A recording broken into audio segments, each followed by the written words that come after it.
the Cherie Blair Foundation for Women, we see the incredible power of women-owned businesses in the low and middle-income countries where we work. From Vietnam to Nigeria, from India to Mexico, every day. And yet, the women entrepreneurs we support continually tell us that the biggest barrier they face is access to finance. Women and their businesses are regularly discriminated against when it comes to investment. And without equitable investment, we face a crisis of missed opportunity that holds the world back. When women are able to start, run and sustain successful businesses, they invest back into their families and communities. They create jobs, they innovate, they boost their economies, and they change the world for the better. Through training, mentoring and advocacy, my foundation exists to break some of the key barriers that hold back women entrepreneurs and give them the support they need. In this way, we can make sure that the kindling is there for their businesses, but access to capital is the spark needed to get the flames going. When they do, they become a roaring fire that brings light and warmth to those around them, as we have seen firsthand with the 200,000 incredible women-owned businesses we've supported so far. That's why I firmly believe that the most powerful thing you can do to create sustainable, inclusive change is to invest in women and minority entrepreneurs. It's high time to recognise their enormous potential and to unlock it through vital initiatives like the EQL Pledge. Thank you, Cherie.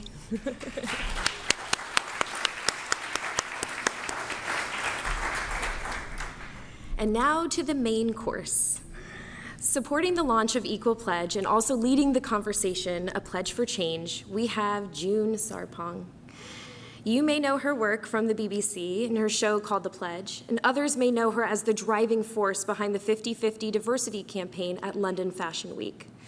June is an advocate for change and walks the walk in every sense of the way. Thank you, June. I'll hand it over to you.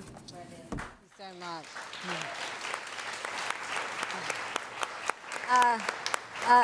Thank you so much, Elka. Usually, when I do events, I can say, oh, you're all here for me. Not today. It's such a pleasure to be with you this afternoon. I'm incredibly excited to be supporting London Tech Week in the Equal Pledge. And today's session is all about a pledge for change. And I know that many of you in this audience are entrepreneurs. You're creating businesses that are really committed to making sure that business as usual is no longer the case.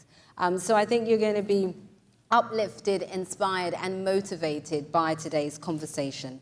We have three incredible women joining us on the panel.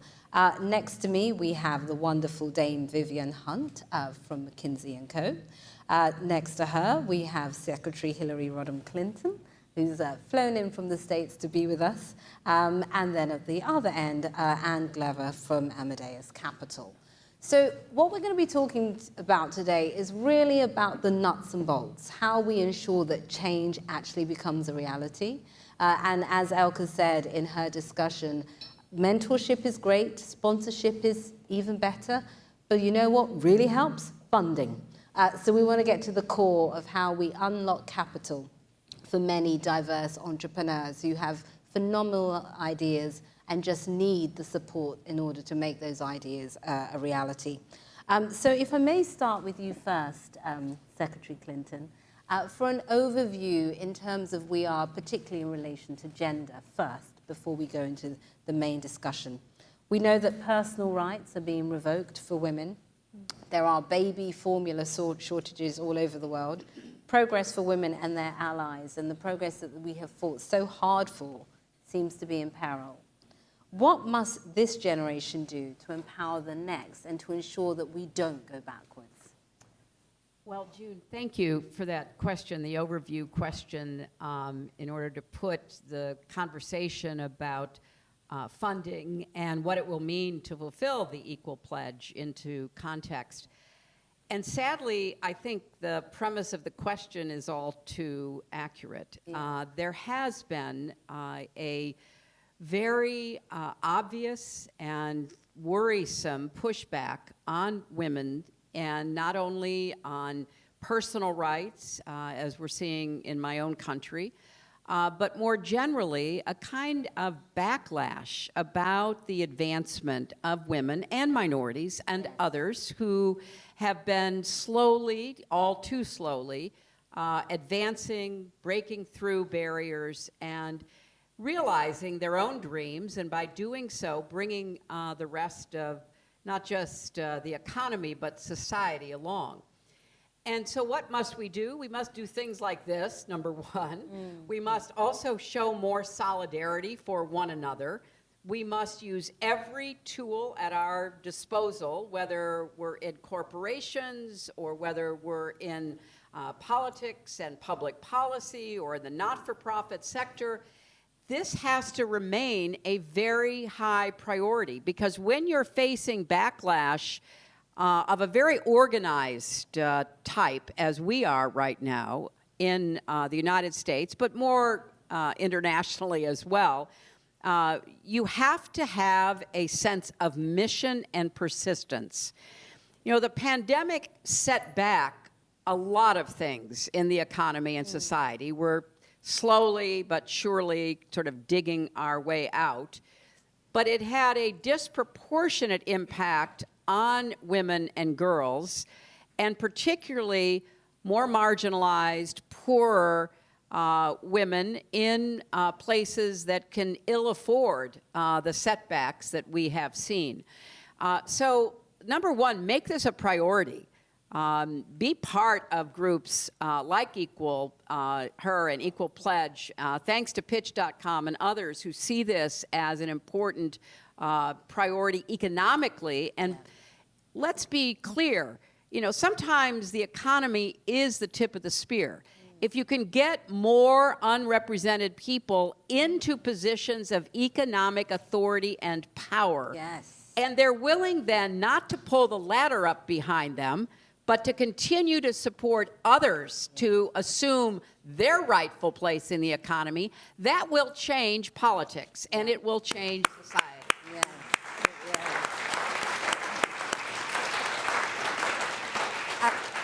Secretary Clinton, if I may, can we talk more about the power issue? Because we know that is the core and the center of all of this, in terms of how we unlock power for diverse groups who have been kept out for so long, but what we do with those that have power right now to bring them along, because I know that's been perhaps one of your toughest journeys in terms of being a trailblazing woman.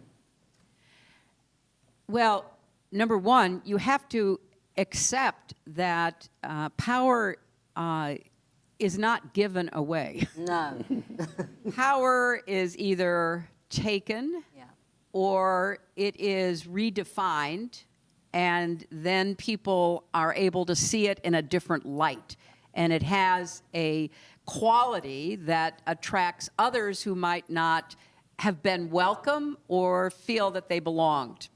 So I will just say that those who have power of whatever kind, economic power, political power, influencer power, whatever the source of that power is, and by that I mean trying to use whatever power you have to bring about positive outcomes. I am frankly not interested in the kind of power we see too much of right now.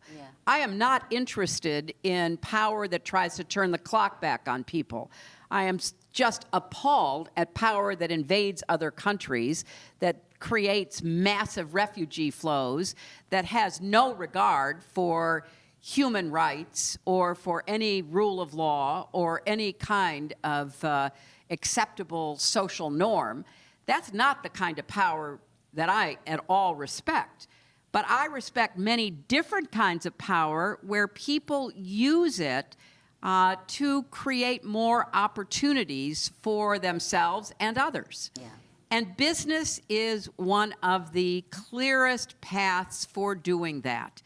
And, it is important that we do what we are here today to say that people who already have power, particularly in business, open your eyes. Find new ways of empowering and enabling others to follow in your footsteps. And I think, June, that it has to be more of a constant in our conversation. Yeah. It can't just be, let's have a conference, let's have a convening, let's talk to some, powerful women and hear what they have to say and then go on our way. No, it has to be a consistent message that comes from many different perspectives so that no one with power that can help others can escape being confronted or at least hearing that message. That there's an expectation that they That's use it exactly properly. right. Yeah, brilliant. So Vivian, if I can come to you next. You are one of the highest ranking executives at McKinsey & Co. globally. Management consulting, if we're honest, is not known for being particularly diverse, especially at a senior level. What do you think is the biggest challenge in ensuring that more talent from diverse backgrounds are able to see the kind of success that you've seen, not just in your industry, but in business in general?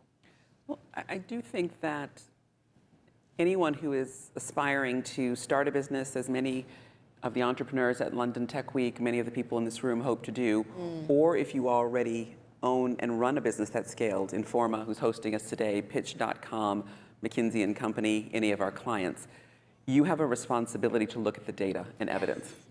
And the answer to everything doesn't lie in data and evidence, but you certainly can't make an informed decision without it. And what the data tells us is very, very clear. That there has been a systematic absence of investment in female-led and other types of historically underrepresented groups. And I actually like the phrase, historically underrepresented groups, not just because it says hug, which is also a good idea. Post-COVID, we're very excited for that. I know, exactly. We do a COVID distance hug, but we do need more kindness and empathy in our decision making, but we can also not apologize for starting with evidence.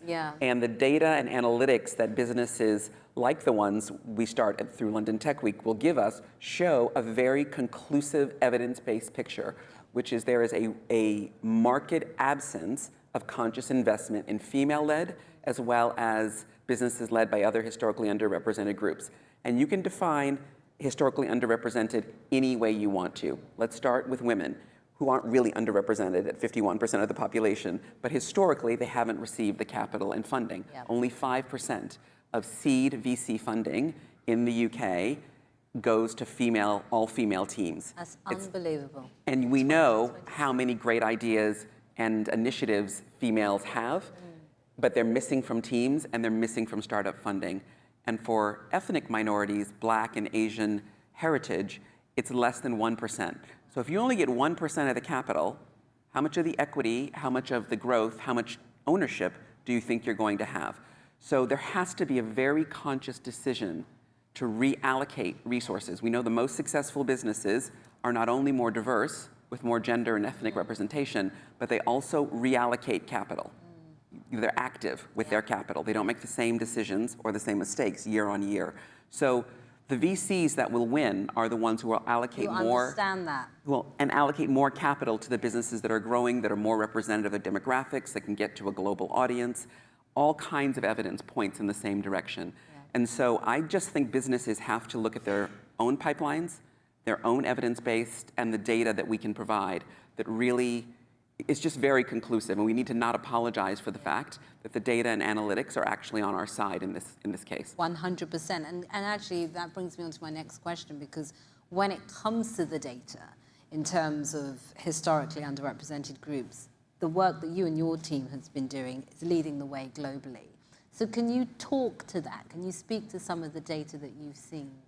Well, we have tried to understand what drives high performance. Everyone wants to be not only a winner, but they want to know what can I do to make better decisions going forward. And we look at a data set around our diversity matters, as well as women in the workplace. And I think the first time we did it was with some rogue side funding. I don't think we got approval from McKinsey to do it in 2007. Actually, now that I reflect on it, I distinctly remember not getting approval. And my colleagues in France, Sandrine and I, took some side budget from our other parts of our role and put together the first Women Matter initiative, which is actually a French and UK piece. And now that's globalized to 160 countries. And also around ethnic minority with 15 countries. I mention that just to say, remember that if you get a no when you're going for your initial seed funding the first time, you have to go back and ask again. Because now, the firm is very proud of and spends, millions around the data and evidence to help our clients make better decisions. And every, major business waits annually for your data to come out. And that's exactly what we want, so they can benchmark themselves, use it to help their business gain advantage, and be evidence-based. But the data does suggest that companies that are more diverse, and by that I mean they hire more women and historically underrepresented groups, particularly ethnic minorities. They have inclusive operating cultures and build that into their training and operating norms. It's not just an initiative, but it's a longer-term initiative, and they link it to business investments. Yeah. But if you do those three things, hiring real leaders in an inclusive culture where they want to stay, right? Not just get hired, but a culture where you want to stay, and you also link it to your business objectives, we know those companies are 25% more likely to outperform the average. Yeah. So most of our clients, I don't know what it's like in asset and management and private equity investing, but they'll move for a few basis points. So a 25% performance differential for teams that are more diverse is really something that the company should be paying attention to. And that performance differential, the correlation over time has gotten stronger year on year. The more data we get, the more robust the correlation becomes. And so I just want companies to make sure that they've looked at their own data sets and evidence, both for where the absence of investment has been in female-led and other underrepresented groups, and secondly, where the businesses that are growing are, which also suggest a more diverse demographic. Brilliant, thank you. So Anne, let's talk a bit about venture capital, because that is the reason why we are here. You have been one of the only women really at a senior position and changing the industry in this country for a very long time. And there haven't been many that have been able to kind of sail the sort of heights that you've been able to do, unfortunately. When it comes to your organization, can you talk about some of the reasons for optimism and the changes that you've been able to make just within your own company? And then the changes that you think need to happen within the industry itself, because if we're using Vivian's analogy in terms of why it's better for business, we see that for some reason, venture capital, which is an industry that is based on data in terms of its decision-making, is not using the data where this is concerned. Well, I can start with my own organization first, I hope. I have always hired other women. This is a point about not pulling up the ladder. And we now are 40% women in our investment team. And we are... This is not normal.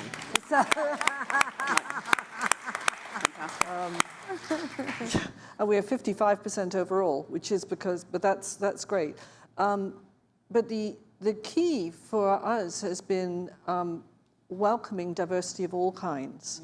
And so the first and most important part of creating an inclusive organization is making it a safe place to work, safe emotionally.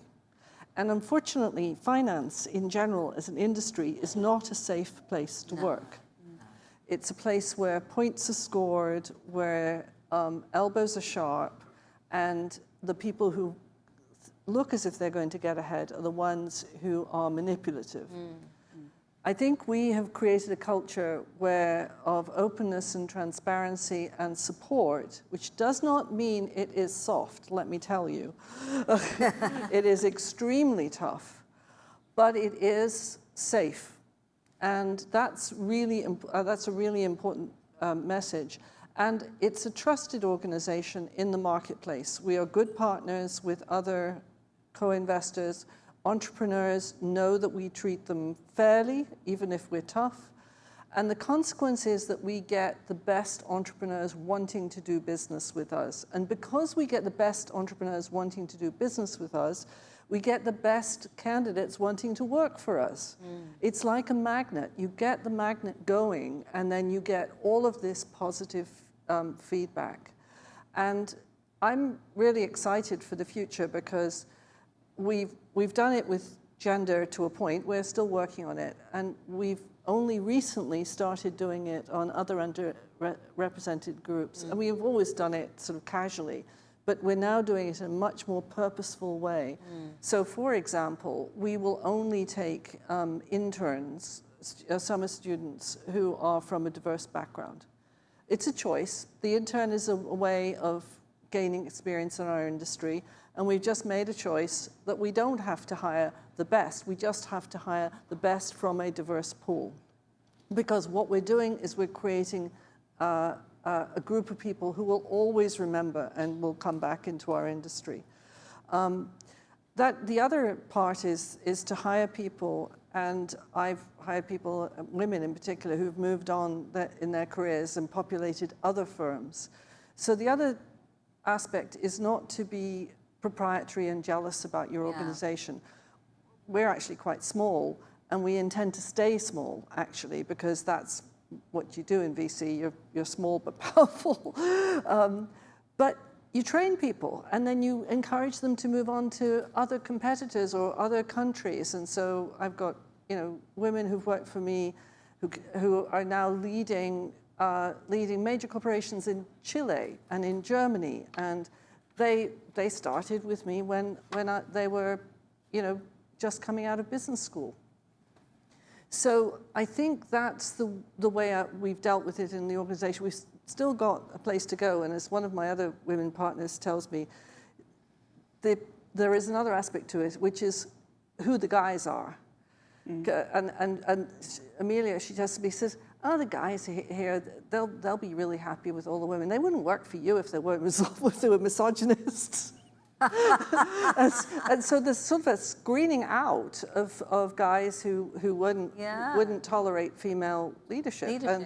And the guys in our organization are as committed to this agenda as the women are. And that's really what matters. It's not about being separate. It's about being inclusive. And that's a very different agenda. So that's my organization. Shall I go on to the what do we do to change the VC world? Yes. That's a much longer conversation. But this is so amazing to look out into the audience to see so many female faces. Normally I'm looking at a bunch of suits, and so I'll just do what I would normally do on stage when I'm asked this question. I would look to the audience, and I think it applies to everyone here as well. I said, how many of you have got daughters? Yeah, quite a lot. Okay. How many of you are encouraging your daughters in whatever field they are most interested in at age 6? Playing with toys, playing with trains, playing with planes, whatever. And the guys are usually shifting in their seats at this point and thinking, what's that got to do with the way I recruit? I said, it's got everything to do with how you recruit, because VC is about tech. In the end, it's about tech and life sciences. It's not about everything. It's about science. And there's some great data in the UK which says some good things about schooling.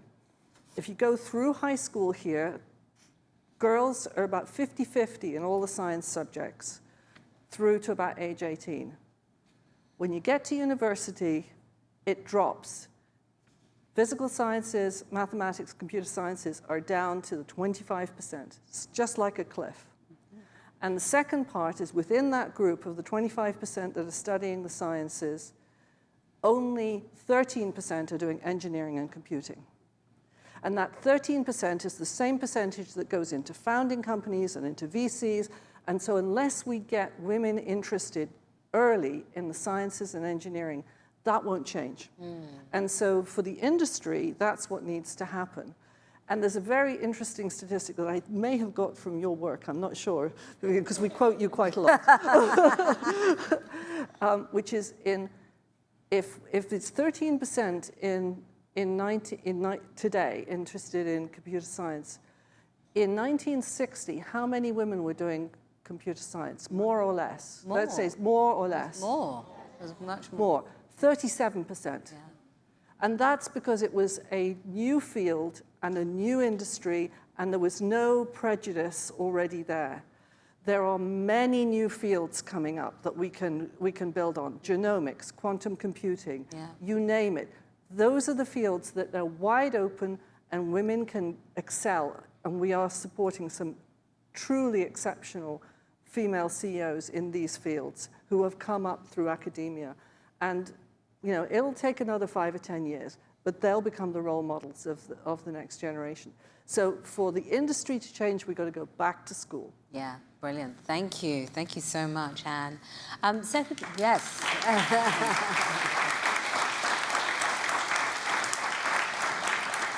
Secretary Clinton, speaking of going back to school, you were one of the few women when you were at Yale in your law class there, and have been often one of the only women in the room throughout your career. I want to talk about your women's rights are equal, a human rights statement, and at the time you said it and where you said it, and the bravery that it took to say it in that way then.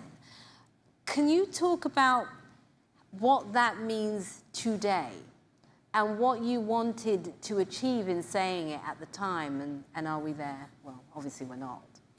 Well, June, I said that in a speech in 1995, that human rights were women's rights and women's rights were human rights at a conference, the 4th World Conference on Women, sponsored by the United Nations in Beijing, China. Yes. And it was my intention with the speech to really lay down a global marker because a lot of the discussion about women's rights was very limited, and it was often very culture-based.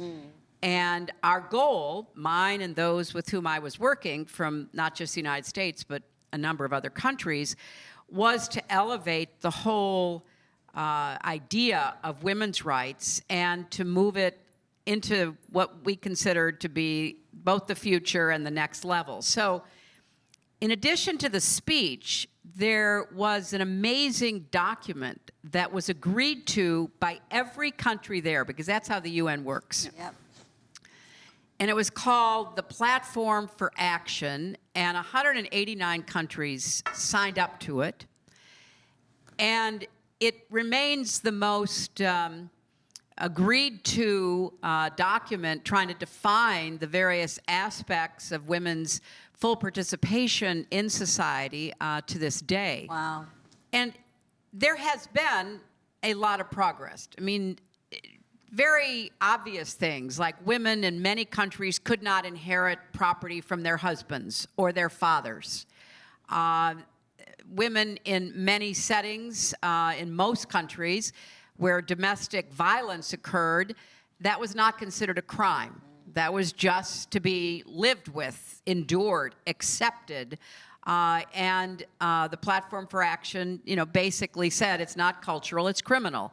And there was so much about, girls having the same right to go pursue an education, girls having the same rights to health care in all aspects of our lives, that at the time were not broadly accepted. And so therefore, the Platform for Action kind of laid that foundation, and I and many, many other advocates, women and men, have spent, the years since trying to break down all the barriers, get constitutions changed, laws changed, regulations changed, go after what is the hardest thing to change, which are traditions and cultural and religious attitudes. Yeah.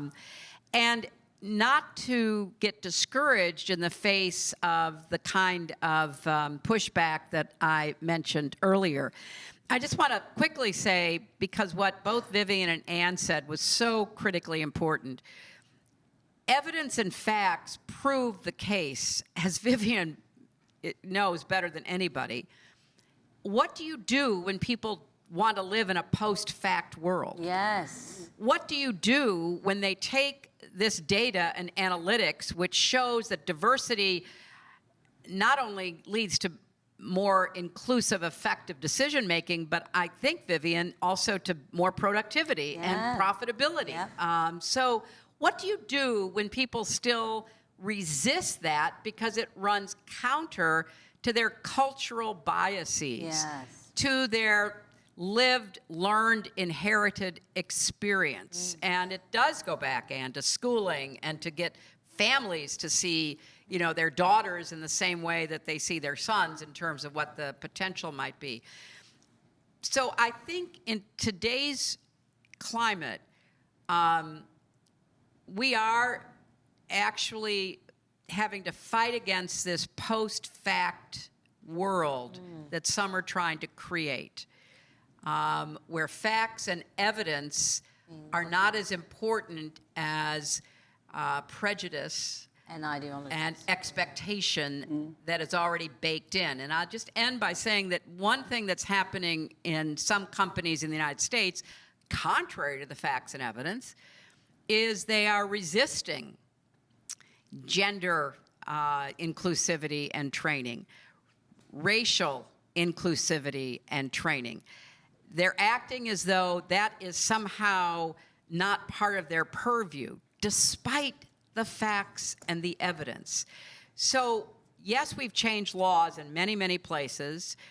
We have certainly broken down a lot of barriers, but there is a stubborn opposition to hugs, and I love that, Vivian. Hugs. That somehow that's an illegitimate goal, that you can't really ask companies to do that. And I just want to end with a quick story from Salesforce, the giant cloud computing company, and Mark Benioff, who started as a friend of mine. And basically, he kept reading and being told, there are all these inherent biases. And he's a very, big-hearted, big-thinking, generous guy. And he'd go, what do you mean? I mean, not at my company, not at this company. And he was challenged to do the analytics. And once he did the analytics, he found men and women entered at the same level with the same, salary and benefits. But shortly after that, they began to diverge. There was no policy. There was certainly no message being sent from the very top of the company, like, okay, start favoring the young men, young white men, over everybody else. That was not written in any manual anywhere. But what they found was all of those built-in biases, the old sayings and shibboleths like, well, she's kind of over the top aggressive. I love his energy. He is so dynamic. He speaks up. He says his piece. I mean, all of these little messages that we all carry around. Let's be honest. We all carry them around. Yep. And if they're not flushed out into the light of day, it's really hard to make change. Yep. So the analytics, the facts, the evidence, the emphasis on starting early, education, all the rest of it, we still have to deal with those implicit biases that at the end often lead people to say no when they should have said yes. Yes, indeed. And I want to acknowledge and maybe connect the pledge that you got so many to sign up for in 1995 to the pledge we're talking about today, because you do have to start with commitment to concrete outcomes. And that framework of there are many spheres of life that impact outcomes for all people, but particularly women. And so if you don't have a right to a vote or other parliamentary representation, the barriers in some countries think about the LGBTQ plus community and historical laws, most recently in India or South Africa, you have to figure out which problem we're trying to solve. But as difficult as life feels sometimes in the UK or the US, but let's say the developed West, you are still sitting on a platform and a set of opportunities, the education system, your opportunities to interact with the venture capital system. That means if we can't do it as women, in the UK or in the US or in the developed, free, justice-loving, that's committed to equal rights, not perfect outcomes, democratic, there's really very little hope for women who are facing many other structural barriers. And so I can't say it's an exact copy, but the structure of the work that we do on women in the workplace, that is in 160, we'll get to 180, but in 160 country, looks at those other areas in the same framework that you laid out in that pledge in 95. And so I want to make that connect, because this is a continuing evolution and development of the ideas that you've seeded and that other women are picking up. You in venture capital, we across businesses, but it really is the same framework, just presented through a lens of economics and business. Indeed. And I want to touch on, and I'd love all three of you to answer this question, if I may. Secretary Clinton, you touched on the idea of the businesses that are resisting this change when the evidence is so clear. But don't you think that also, eventually they're not going to have a choice because of the change in demography? The change in demography in your own country, in terms of the browning of America, but also the change in demography if you look at the rest of the world. By 2030, 40% of the world's young people are going to be African. That means something completely different to the power dynamics that we've been operating under for so long. So I'd love you all to touch on that. Secretary Clinton, if you could go first. June, I hope you're right, but that's not an outcome we can take for granted. Yes, it is exactly what we're here today to talk about, how we make sure that we use every tool at our disposal to move toward that outcome where the decisions made in business or in politics really reflect the population and the demographic changes.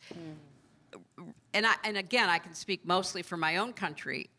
That's what the struggles you see happening on the other side of the Atlantic are about. Yeah. There is a very determined minority, but a well-funded, really passionate, relentless and ruthless minority that wants to not just freeze things in place, but to turn the clock back. So they are working overtime to limit who votes in our democracy and how those votes will be counted. Because from their perspective, they don't want to deal with the world as it is. They want to deal with the world that they prefer. Right.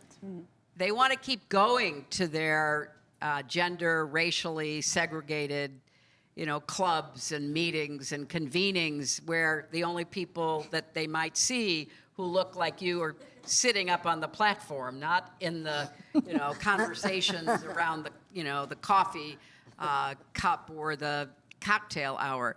I mean, I can't underscore that enough because it sounds ridiculous. It's 2022. We know free societies make better decisions. We know inclusivity, where everyone who's in such a society has the chance to dream and pursue those dreams with hard work and talent, makes better decisions and makes for a better society. We know all of that. But if you read the draft opinion reversing Roe v. Wade by one of the extreme right-wing justices of our Supreme Court, it's almost breathtaking in its blatancy.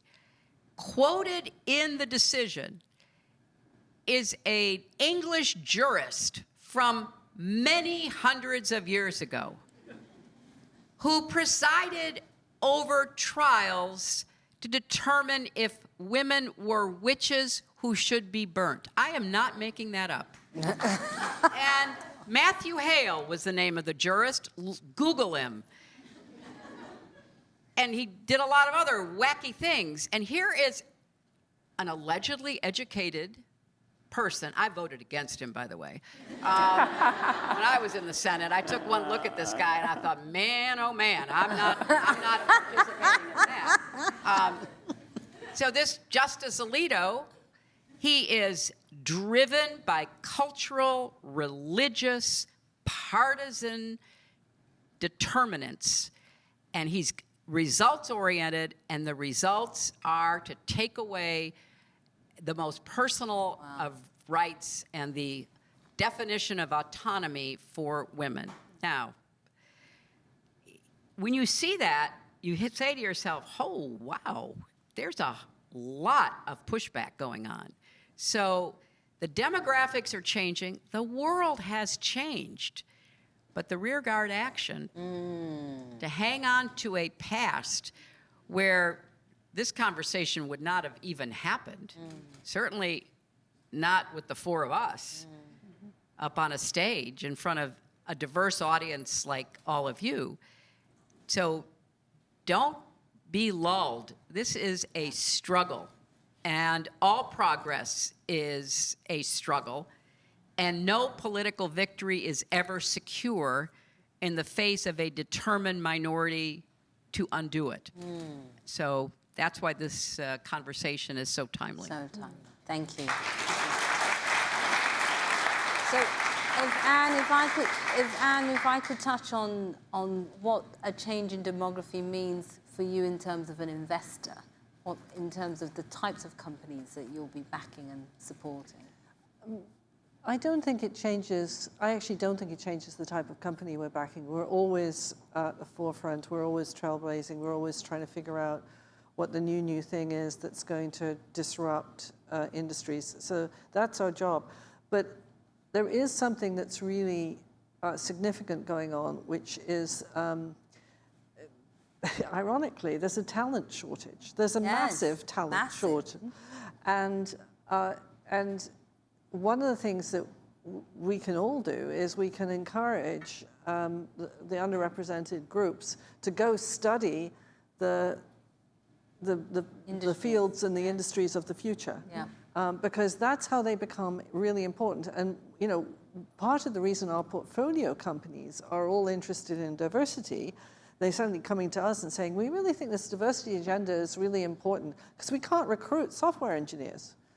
Okay, so let's go find the women software engineers and or the data scientists. And so I think that I am in a narrow world than you guys are, but it's a very significant world because it's the world that will create the businesses of the future. And so if we can encourage underrepresented minorities into those fields, and then I think we're doing everyone a service. The businesses, them, us, equality, you name it. Brilliant. Vivian? And is really borne out in the data as well, not only representation and leadership appointments, but also that those leaders are working on the fastest growth initiatives and the most value-creating initiatives within the company. So those two ideas link very strongly in the data and probably explain why you all are getting not only the talent, but also good investing results. I want to give you just a word of encouragement. Business is at a moment where it is one of the few and you know, for many industries, most trusted sources. Most people trust their supervisor and their manager and their boss. Politics has lost a lot of credibility and trust for a wide range of reasons. The media is very competitive, fragmented, hugely directed by AI. My digital native teenage sons don't trust what they see and read, but they still get all their information from the screen. They trust the BBC. They do. They trust the BBC much more than many other sources, and they just love June. But they're getting a lot of input in media, and they recognize that some of it's not verified and valid. It is meant to influence them, so they're uncertain about how to navigate that. And they also don't trust older people. They don't trust the older generation, and probably not their parents. My point is that many people do rely on their income. And the source of that income for most people is their job. And the poorer you are, the more likely that is to be a job in the public sector, but also private sector. And so if you're a manager, a leader of people, or you happen to be leading a company, your opportunity to really change the environment is very significant. Hundreds of businesses have committed, like Mark Benioff, like Gavin Patterson, to better practices and implementing them even in their own companies. And so McKinsey has the gender pay and a racial equity gap, but we're working on closing it year after year. So even the good companies know they have work to do. But if you're in any position of responsibility, you lead a team of 2 or 3 people working on the technology team for this event, you lead this entire company, or you lead a big company, the first thing you have to look in is your own backyard. Am I doing enough following the basic initiatives that frankly are already proven?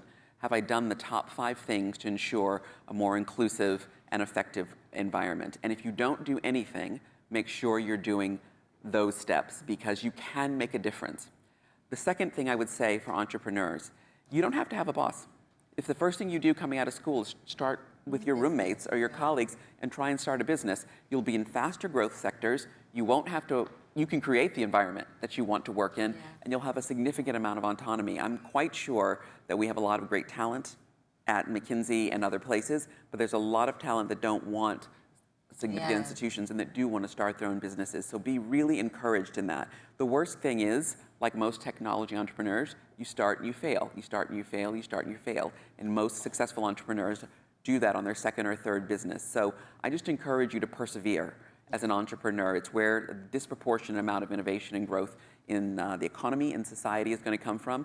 It'll give you that freedom to choose the environment that you want to work in, and that will just feel, it's all going to be hard work, but that'll just feel much more worthwhile and much more purposeful for you as a successful entrepreneur, male or female, historically underrepresented or not. It'll just give you that sense of agency and control that so many young people today need in a very, very complex world. So just be encouraged as entrepreneurs that, that you're on the right course and that you will be successful. Indeed. Thank you, Vivian. Now, speaking of bosses, obviously we've touched on the importance of male allies, and I just wanted to thank you, Gary, for hosting us here today. So thank you. And I know Vivian said you don't have to have a boss. So those of you that work for Gary, we're not saying you should leave. No. I'm joking. So unfortunately, we are coming to the end of this fantastic conversation.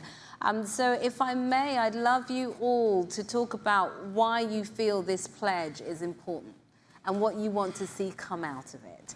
So Vivian, if I start with you first, because you've been at the forefront of it, like myself, helping Elka drive it forward. And then, of course, Anne, because you helped to write the checks. And then if we can end with you, Secretary Clinton. So, Vivian, to you first. The EQL pledge, which works really well, Equal Pledge, it's great branding. Yes. Is very important because it's a concrete commitment that VC firms and investors can make. Most business people are reasonable, decent people, and they ask themselves, what can I do? What you can do is commit to the EQL pledge to reserve a portion of your investment funds to actively seek, compete for the most successful female-led and historically undergroup-led businesses. You can do lots of things at Series A, Series B, Series C, and on down the line, but starting right at seed funding when that business needs it most, when you're trying to get started, to actively commit to hold some of the capital and wait for it, as they say. Wait till you find those great female entrepreneurs and then invest them. That's the only advice I'd give. Brilliant. Anne? It's the next step. I mean, there's been a lot of work on diversity in VC. It's actually led by the British Business Bank and the Trade Association. But the next level is about investing in female founders. And there hasn't been as much work on that. There's a lot of evidence that it doesn't happen, but there's not been. So for me, it's just the next step of the journey. And I'm here to be a trailblazer again. Yes. Yes. Amen. Well, I could just say amen to Yes. that. Amen to and that. I also think it's important to measure what is done in terms of trying to get as many businesses as possible, as many individuals, because this is not just about funds that a business can invest, individuals, family offices. There are a lot of other sources of funding that should be asked to make this pledge as well. And then it has to be measured, because it won't count unless you can demonstrate that it's actually happening. You don't want somebody to take the pledge and then not change their behavior. You're trying to incentivize a change of behavior. And, you know, it's by no means a perfect analogy at all, but I spent a lot of time in the last many years working on microcredit financing for poor women. And you know, it was something that I learned about through the Grameen Bank in Bangladesh, through BRAC in Bangladesh, through Axion in Latin America.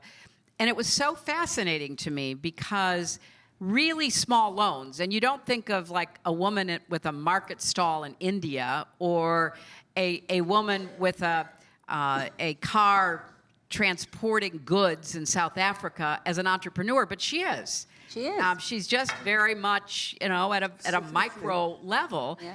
And what has been proven over and over again, to add to the points that Vivian was making, is that these women, you know, they use the funding they're given, small amounts of funding, to, you know, add another market stall, to buy another goat or two, to be able to produce, you know, the milk and cheese that they then take to market, to be part of the formal economy. Yeah.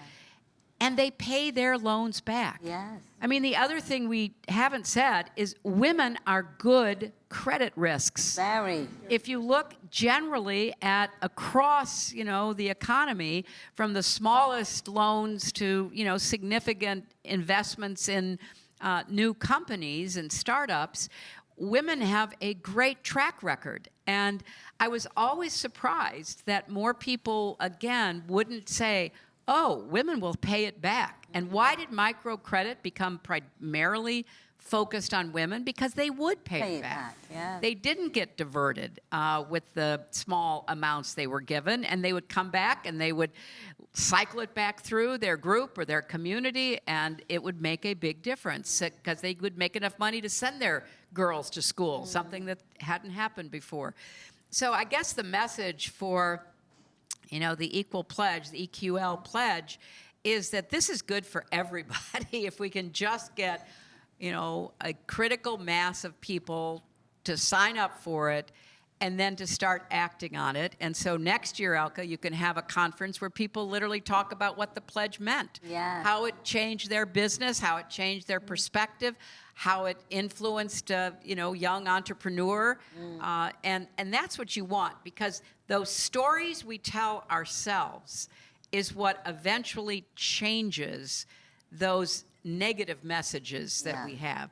If you've never met or worked with somebody of a different ethnic background, racial background, religious background, even of the other gender, you know, you may not have any experience on which to make a decision. So the more we can broaden the stories we tell to ourselves and others, the more we can get people to say, oh, I can do that, or that makes sense to me. And that's what the pledge is really all about. So let's make a pledge that we're going to check in on everybody this year next time. Yes, for sure. Thank you so much, Jane Vivian Hunt, the wonderful Anne Glover, and Secretary Helen Rodham.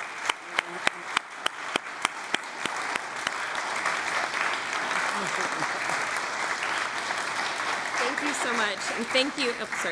Thanks so much, everyone, for coming, and please thank you all for joining us today. We are definitely planning a campaign trail of our own next year, and this year just to celebrate some of the investments that happened, encourage more VCs around the globe to sign on to the pledge.